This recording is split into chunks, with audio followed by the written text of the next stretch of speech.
First, we are going to introduce our guest faculty members, Anita Purr and Christy Koenig. We will be discussing a bit about what an OTD degree is.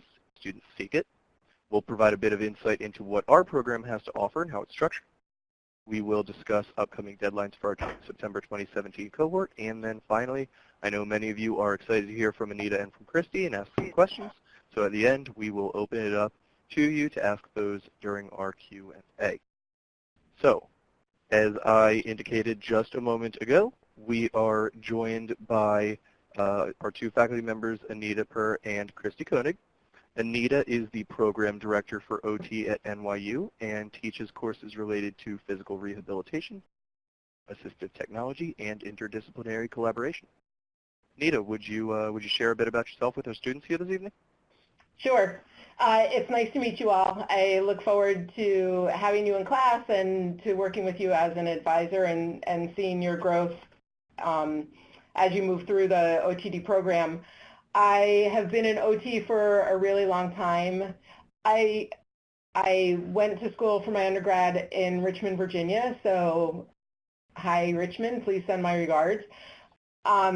Got my master's degree here at NYU and my PhD also in New York City, but at the City University of New York.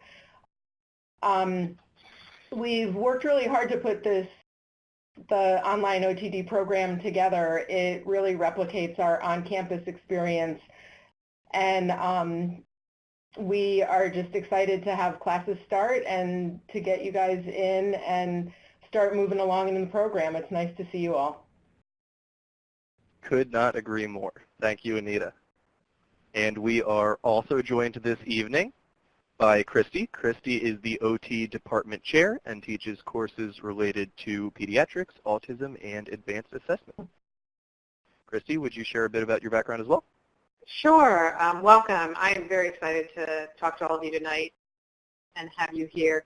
I cannot say enough about NYU's program and the work that Anita and our faculty have done to develop the online program that so parallels the excellence of our on-campus program. And, you know, I think you're going to find out how we feel an OTD can serve you. But, you know, I've been a leader in our profession, and I think the courses that we put together will get you to where you want to go as far as your own leadership goals. They do a lot around leadership. And I think that having a degree from NYU that is a clinical doctorate will really, really serve you well in the future. Welcome. It's great to see you. Or hear you. And watch you type. We'll hear from them later on directly. So thank you both for those introductions. We're so glad you guys could join us tonight. Now let's jump right in and discuss why students choose to seek an OTD degree. So students choose to seek an OTD degree for a number of reasons, and we're going to highlight just a few here. One of the first reasons that they do it is to expand their opportunities for professional advancement. I know several of you had said that at the beginning when you were introducing yourselves. Oftentimes OT practitioners will find that within their practice settings, management and administrative positions are offered to the individuals with an advanced degree, and an OTD can make you a more competitive candidate when you're looking to seek those positions. Another reason that they choose to seek an OTD degree is to build competence and expertise in their area of specialization. So an OTD is a post-professional doctorate designed for a highly passionate practicing clinician. The OTD allows students to target their education in a particular direction, usually focused on their own professional and personal interests. And this is an opportunity for a practitioner to actually earn a degree related to their specific professional setting. And this is achieved through the selection of our clinical specializations and our elective courses. And we'll discuss more about those later on in our webinar. Another reason students choose to get an OTD is to be current on the most up-to-date research and developments in healthcare. So our program focuses highly on evidence-based practice. That's the utilization of research to guide which treatments and interventions our students are implementing in their professional practice. Ultimately, the goal for every practitioner should be to ensure the best patient outcomes. We focus on using research and evidence to prove in measurable ways that patients are in fact receiving those best treatments. And those treatments are in fact ultimately leading to the best outcomes. And then the last way that we will highlight, or the last reason rather, that we'll highlight that students choose to get an OTD is to transform the profession as a leader and advocate in the field. So by seeking an OTD, you are helping to expand the prestige of the field by taking the educational standards of clinicians to that next level. Our program prepares you to be a leader and an advocate in the field. We cultivate students for professional advancement into management, administration, and into teaching roles. We believe that the more highly skilled the field's leaders are, the more highly skilled the field will be as a whole. Anita, Christy, anything to add that you found drive people to get their OTD? There's always something to add, Brett.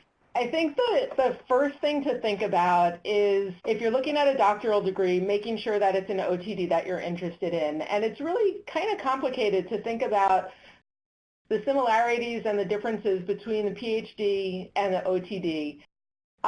If any of you have specific questions, I'd be happy to talk to you or answer any specific questions. But generally, the way that I look at it is that if your passion is in research and that's really where you want your career to be, then you should take another look at the PhD.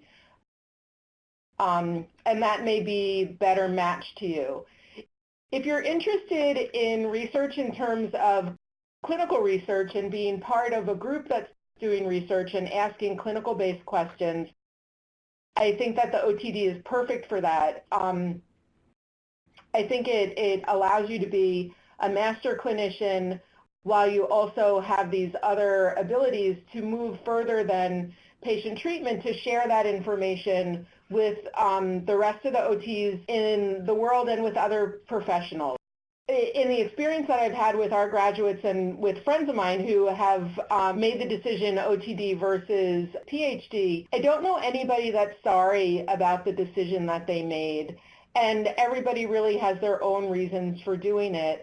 We've had graduates who have gone into administration positions in hospitals. We've had graduates who have stayed in their same position and just feel much better about the work that they're doing and the services that they're providing to their clients.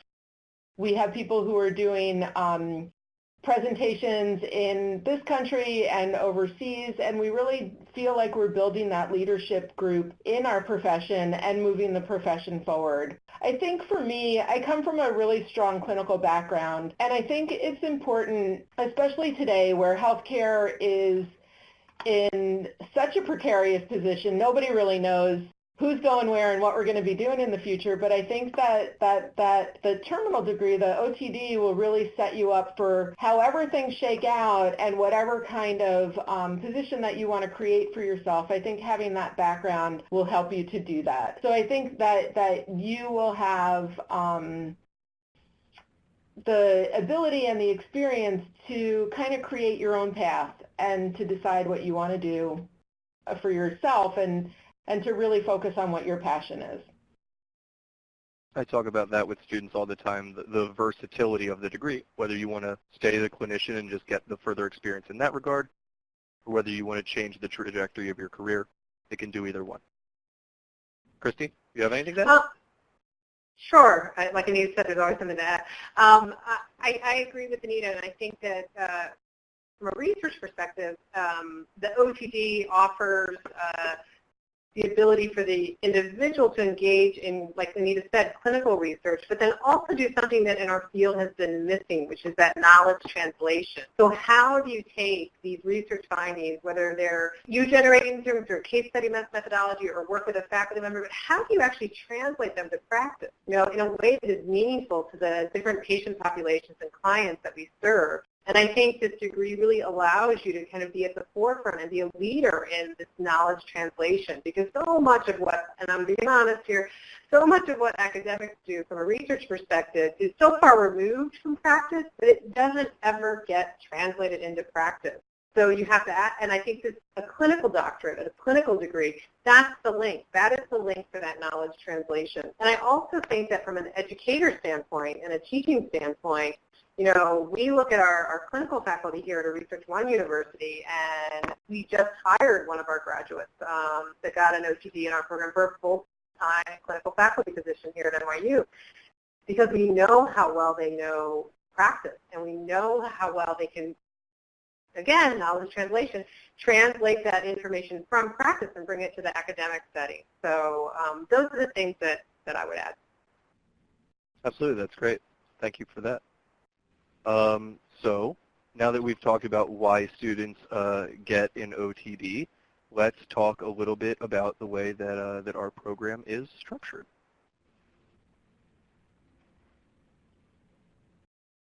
So, first and foremost, the OTD at NYU program is the same program as our on-campus OTD. It's just adapted to a distance learning model. The program is taught by the same faculty as our on-campus offering, covers the same curriculum and content, and ultimately it'll earn you the same Doctor of Occupational Therapy degree. The program can be completed either on a full-time or a part-time basis. And so being that we are offering it, being that this is rather a post-professional degree, we are understanding and generally even expecting of the fact that most of our students will be working in the field as clinicians already. So with that in mind, we allow students to determine the pace that they feel will be most compatible with their current schedule professionally and personally. And we do that through our 3 plan of study options. We offer a plan of study that has you graduating on an accelerated track in 4 terms, our intermediate track in 6 terms, and our most extended track in 8 terms. Regardless of which of those tracks you select, the program is 36 graduate level credits, with courses being 3 credits each.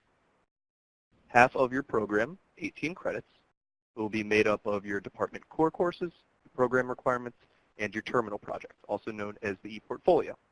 The e-portfolio is an accumulation of artifacts that you'll begin putting together in your very first term with the program, and it's designed to demonstrate your growth in your area of specialization and your incorporation of what you've learned throughout the program into your professional practices and treatments. And then the other 18 credits of the program are made up of those clinical specializations and elective courses that I was referring to earlier. And these are student-selected courses that will allow you to tailor your education to your own personal and professional interests. Anita, would you talk a little bit about the electives and clinical specialization courses? Sure. So like Brett said, half of the credits of your program are made up of elective courses that you pick out yourself. So the way that the program is designed is to really allow you to identify where your focus of study is, and then to build a program around that.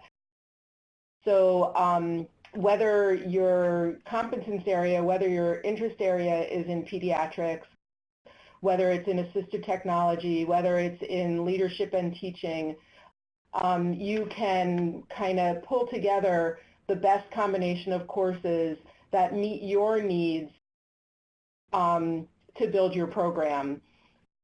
We've been really happy with the way that it works. It can be really stressful for students to try to figure out which electives they should take and which are the best for them in their own program. But we want to assure you that you get advice from your advisor, and as you meet each other, you'll also find out from each other which courses people recommend, which courses have been really helpful, and what kinds of courses you might be interested in. So although it's a little bit disconcerting, I think it is also empowering for you to have that opportunity to build the program that works best for you. So we have some clinical specializations identified.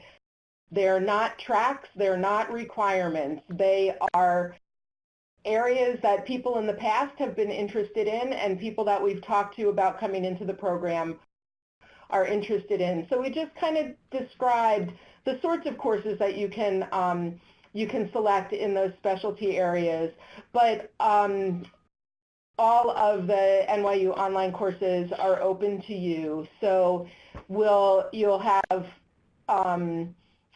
the opportunity to take courses inside the OT department, but also from other departments in NYU and other departments in our partner schools as well.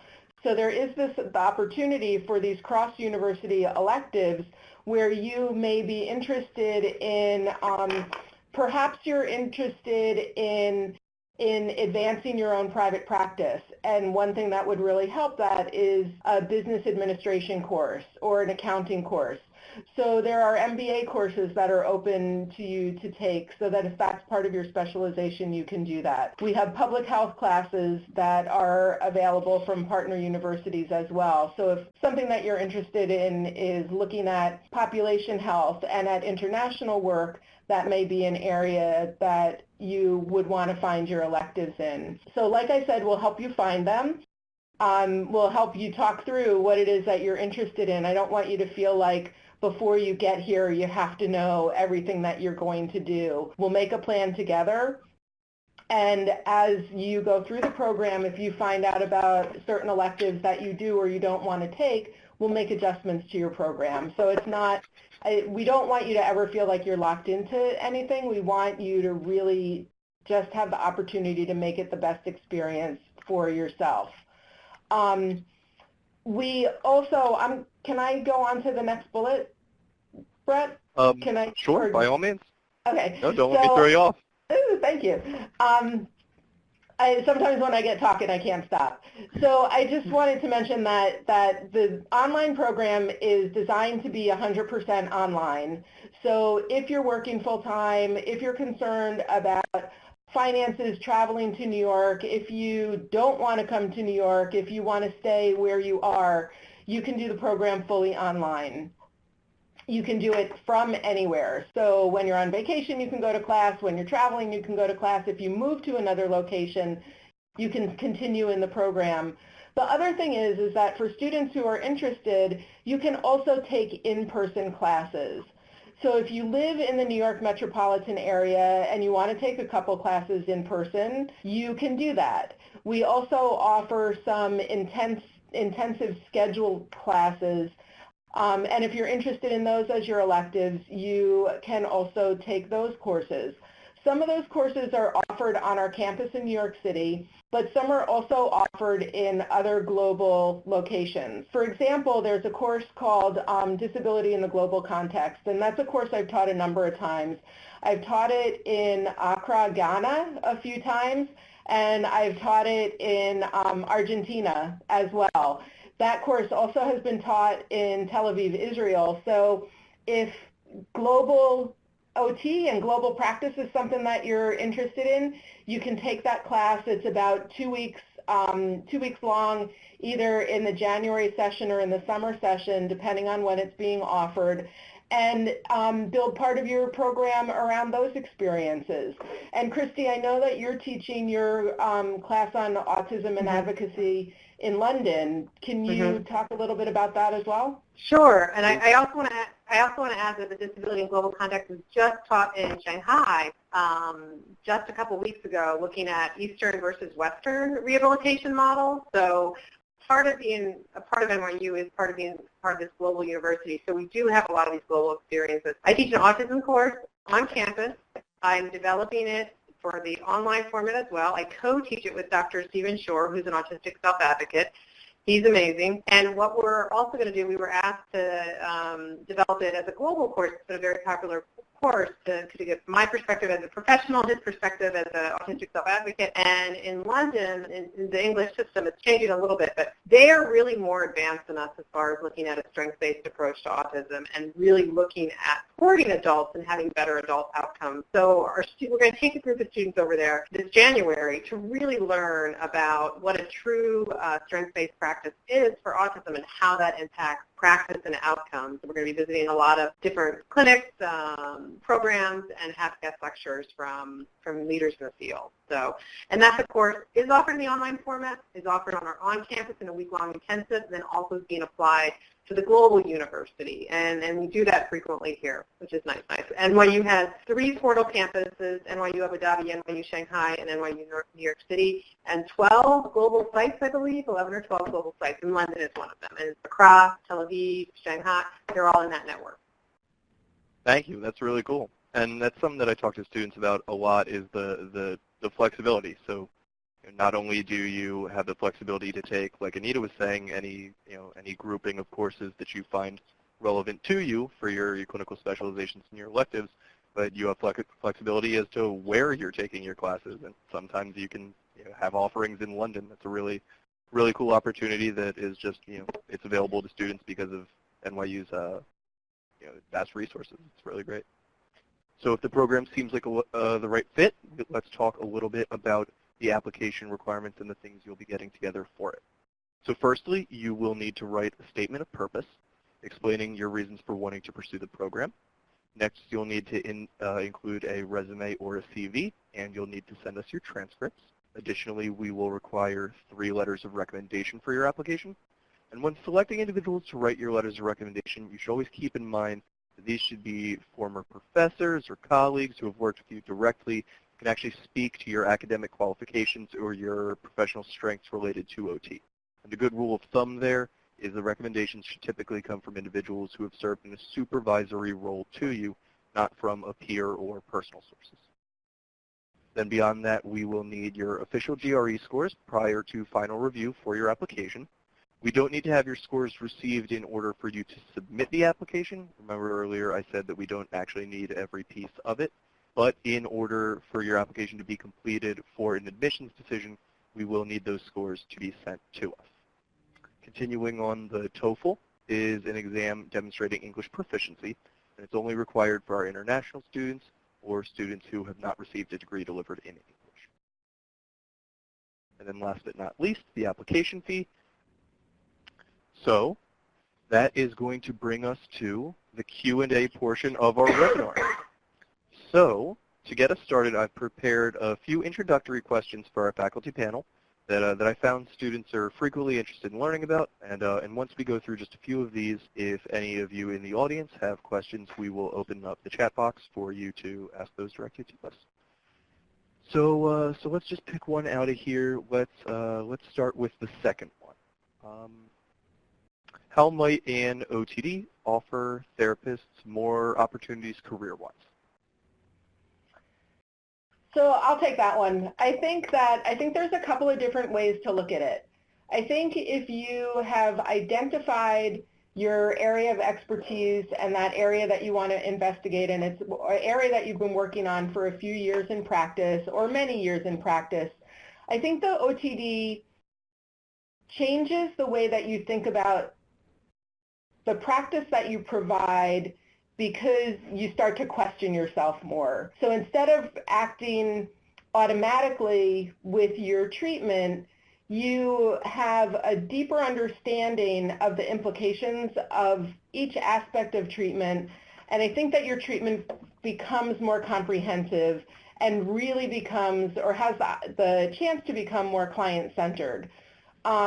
And conversely, if you're at a time when you're thinking about changing areas where you're interested in working, and you've identified a new area and maybe started getting some experience, the OTD really gives you the opportunity to explore that change in career.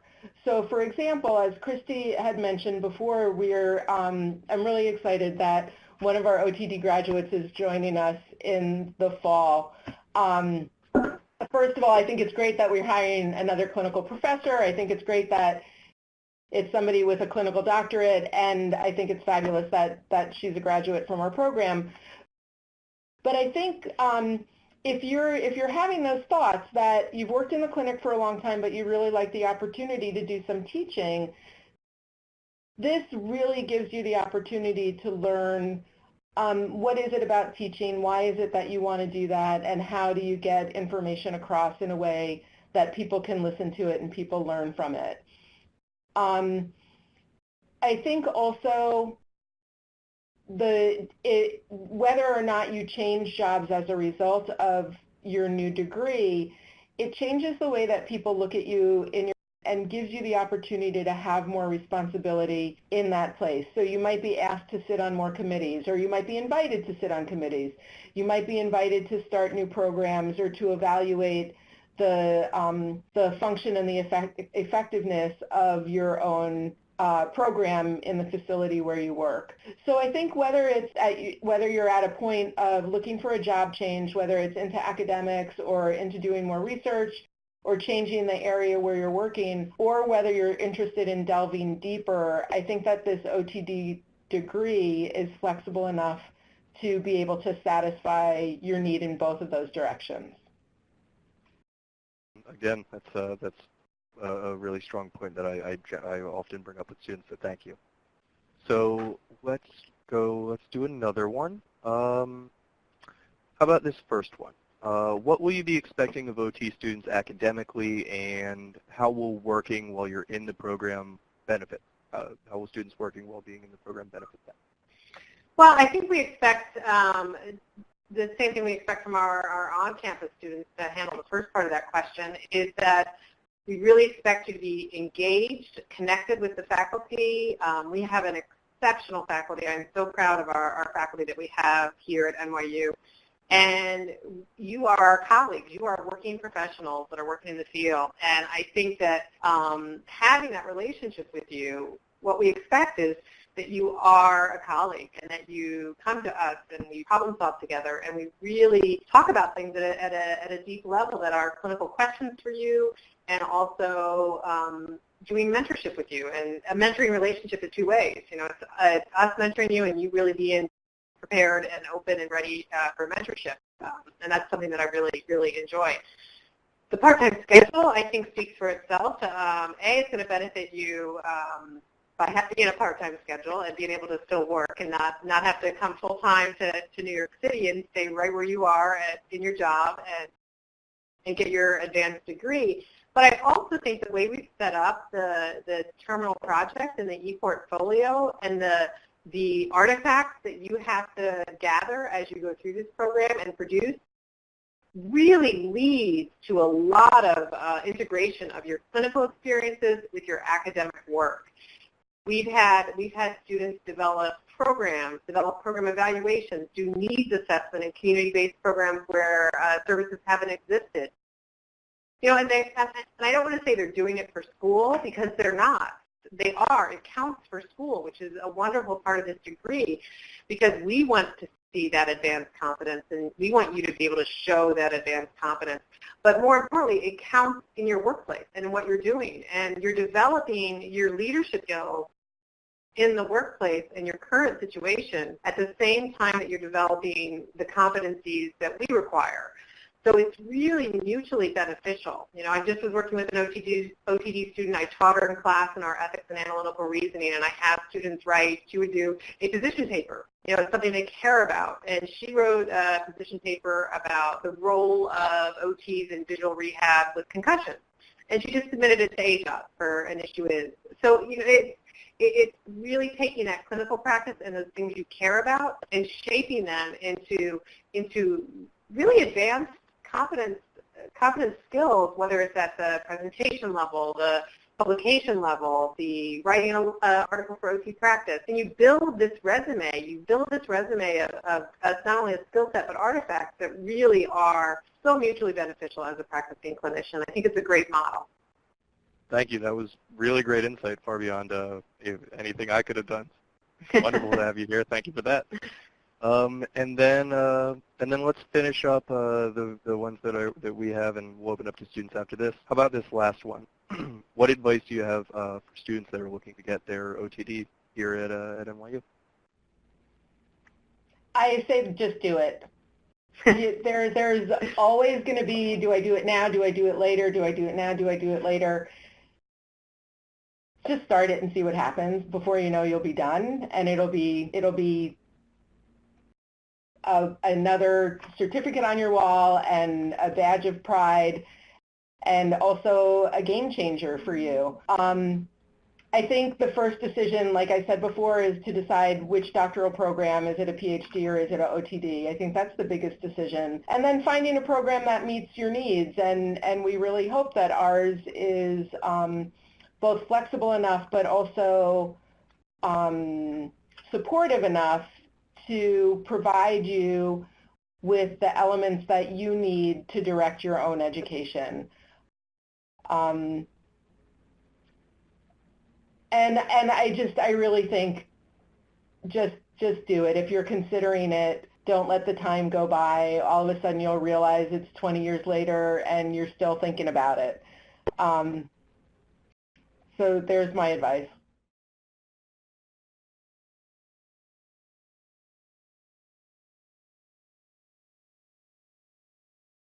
Sure. What we're looking for, I think, is obviously an OT, that is bringing their experience, has looked at our program, has really decided, yes, this flexibility makes sense to me. I want to develop this advanced competence in this area, and I can see, with some guidance and advising, how I would fit into this program. And then I think just a well-written statement of purpose. That, to me, that's, and I'm going to say this on the down low, is way more important than any GRE scores, like being able to write about what you care about and the passion you have for the studying that you want to do with us, because that's what will make all the difference. And do you have anything to add? I think what we're looking for too is your excitement about being in the program and what you hope to get from why this program instead of others, and what is it that attracts you to being part of a cohort of students who are working with us. That's great. Go ahead, please. We just have some, and I'm so biased, I'm going to tell you I'm biased, but we have some amazing things happening here, and I'm going to brag on Anita for a little bit, which she won't like, but, she is part of it. She's part of a team, for example, with Assistive Technology that is working with the Tisch School of Design, the Tandon School of Engineering, and OTs to develop apps for people with disability, to problem solve solutions that a team of people can come up with. And those are the things that are going to be available to you. And there are not a lot of OT programs that are engaged in that level of cooperation. We are, for example, I run a team that is in charge of the largest inclusion program for kids with autism in the city. We serve over 1,000 kids with autism in inclusive models where OTs play a central role.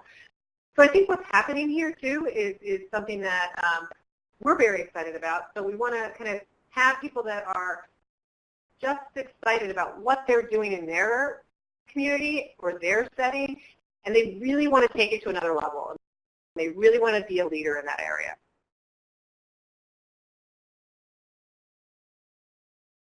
It really depends on how many classes you're taking.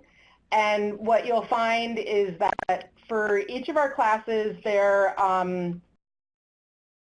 set up to be about an hour and a half of asynchronous work, so organized online work for the class in preparation for the live session, which is also usually about an hour and a half. In addition to that time, you'll do your reading and your preparation and your writing for whatever assignments you have due that week.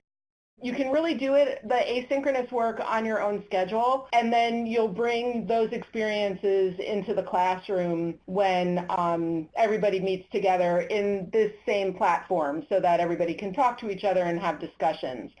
It is really set up so that you can continue working depending on how many classes you're taking and how stressful your job is, and then how stressful your life outside of your job is, really adds to it. But we've really tried to keep all of the activities dynamic and to be really relevant to the topic of the classes.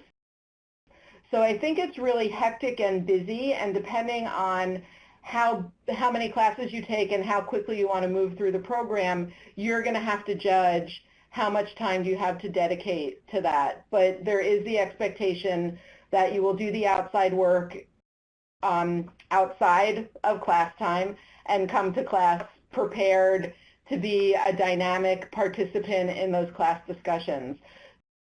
So our in-person or live sessions aren't just some instructor just yapping their lecture material at the group. It's really a time to process that information that you learn outside of the classroom and then bring into class.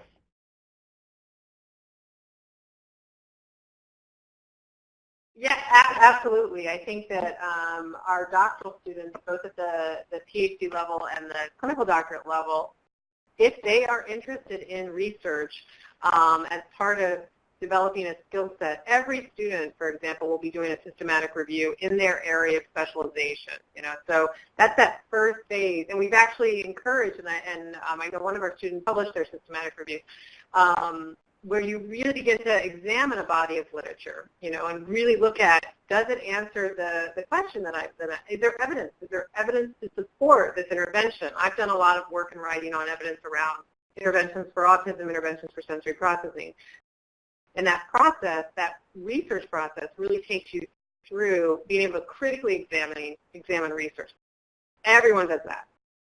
So that's a requirement that all students do as part of their evidence-based practice course.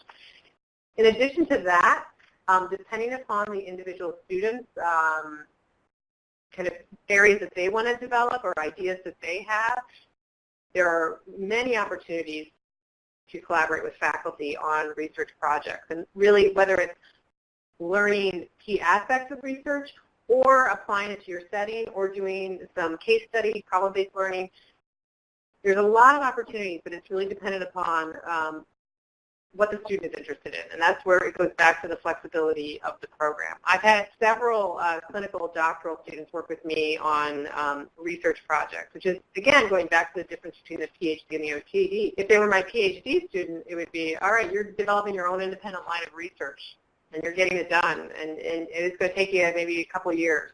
This is different. This is, and they do finish.